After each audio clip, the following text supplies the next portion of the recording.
Hey, how's it going, everybody, and welcome back to the channel. Today I'm going to be doing an updated deck profile for my Noble Knights. Now, it's been a while since I've actually built the deck and played it, about 7 months or so I'm pretty excited to get back into actually playing the deck.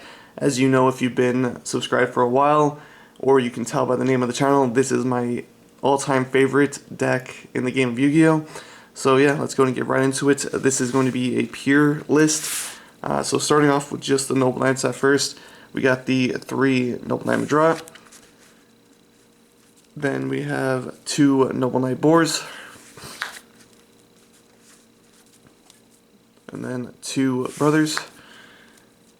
2 Noble Knight Ivan. 2 Custian. 2 Gwen.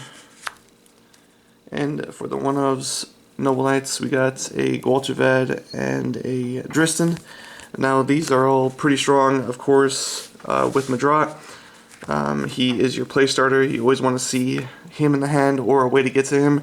He special summons from the deck. He becomes level 5 Dark, and when he's not equipped, he is a normal monster alongside Noble Knight Majorat. Boars, sorry. He's also a normal monster without an equipped spell. When he becomes equipped, he becomes a level 5 Dark. His effect is you get to search any of the Noble Arms cards from your deck. Really cool. And then the Brothers are kind of like the spammer for the deck. If he's in your hand, you normal summon him. You get to special summon up to 2 Noble Knights from your hand. Then 2 Ivan kind of gets some plays started with that as well. When it becomes equipped, it spawns a token. Go into some link plays, but you are locked to Noble Knights when you use Brothers and Ivan's effect. Then for the extenders, we got the Custian. You need a Noble Knight and a Noble Arms on the field to special summon from the hand. And then you get an additional normal summon if you use this for Link or Xyz or Synchro material.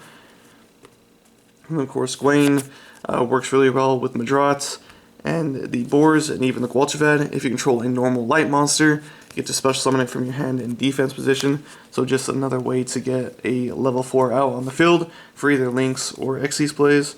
And of course, like I said, the Gwalchavad becomes a normal when it's on the field. And then when it's equipped, you can target one of your Noble Knights in the graveyard, add it to your hand.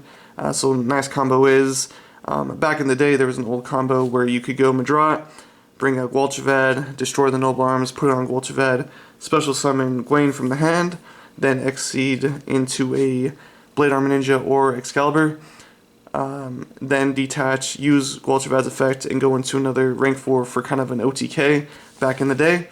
Not really consistent. You kind of need your opponent to brick or have a really bad board, but still pretty cool. And then, of course, the last one, Noble Knight Dristan. This is pretty cool because you get a pop of a face-up card on the field when it becomes equipped, and that is a mandatory effect. And then it has a pretty cool little protection effect where if it's face-up on the field, your opponent cannot declare an attack on a Noble Knight monster with 1800 or less attack. So there was some pretty cool builds back in the day that revolved around Dristan protecting all the weaker Noble Knights, which was kind of cool. Not very consistent, and I've only ever built that build one time. It was pretty fun. And then for the supporting cast, so to say, we got 2 of the Enchantress of Avalon, Morgan. This one's pretty sick. It's the hand trap for the Noble Knights. The only downside is you have to have a Noble Knight and a Noble Arms on the field to get the negate of a spell trap or monster effect, which overall you usually have that, but if your opponent breaks your board, it's a bit unfortunate. Then we have the one Merlin. Used to run this at 2 and sometimes 3.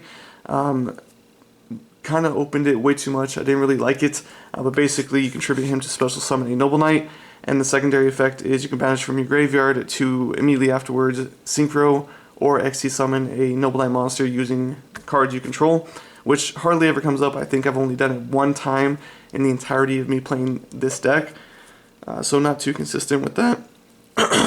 Sorry about that. One Gwen, the Noble Arms monster for the deck. Pretty cool.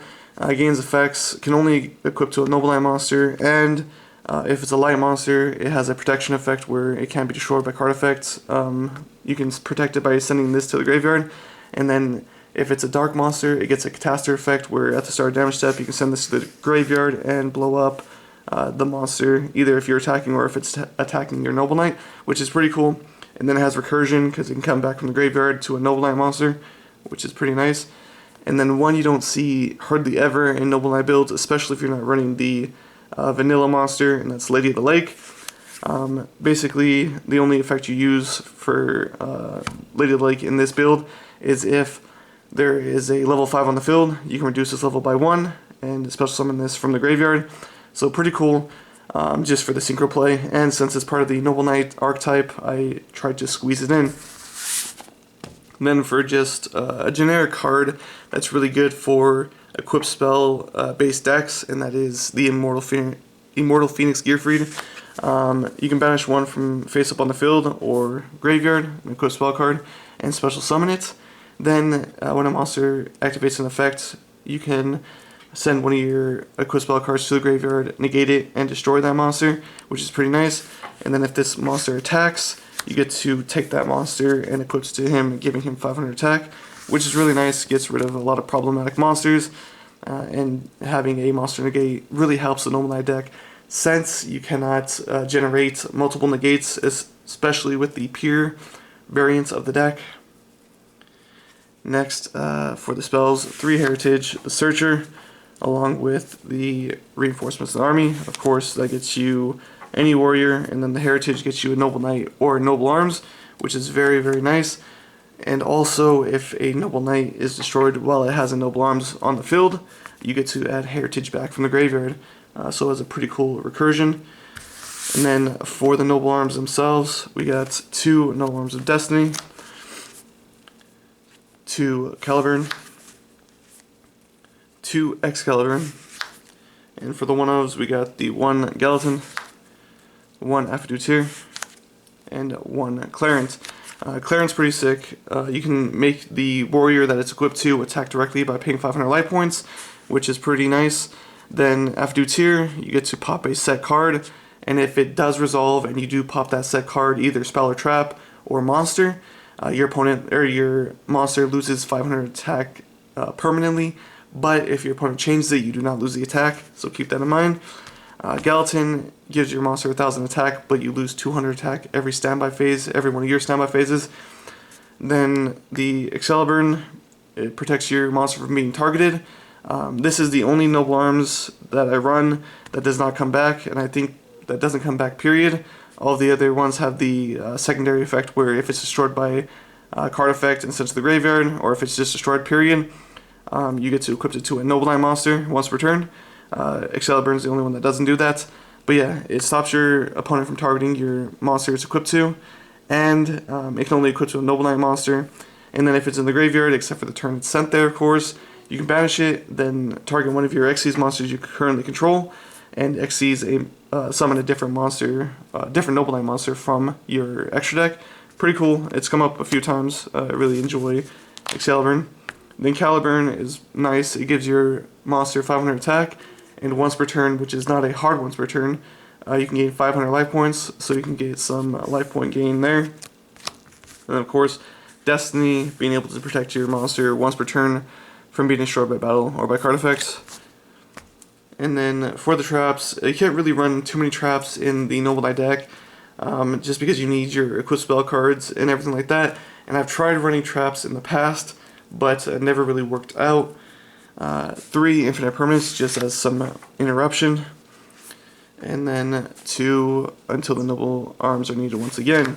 Really nice. Actually got suggested by a subscriber or a viewer of the channel. I'm not too sure if he was subscribed, but he suggested that instead of making a weak board with like the Isolde and the Atorgus going first, I can actually just go into the Sacred Noble Knights with going into boards and sending these to the graveyard, so that way if he gets rid of my board, not only does Sacred Knight Atorgus replace itself, but this can then next turn banish to special summon a monster from the deck, which is really nice.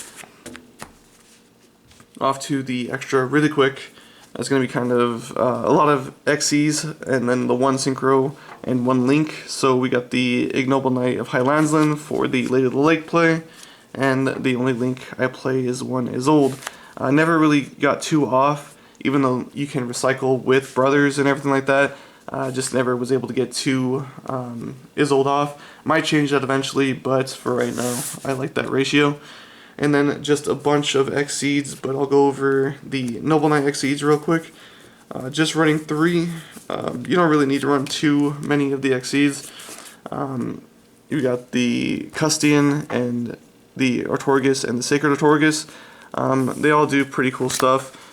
This one pops a card on the field, and these two bring Noble Arms from the graveyard and equips them when they're Exceed summoned, so they can get pretty big. Ortorgus is just a heavy storm.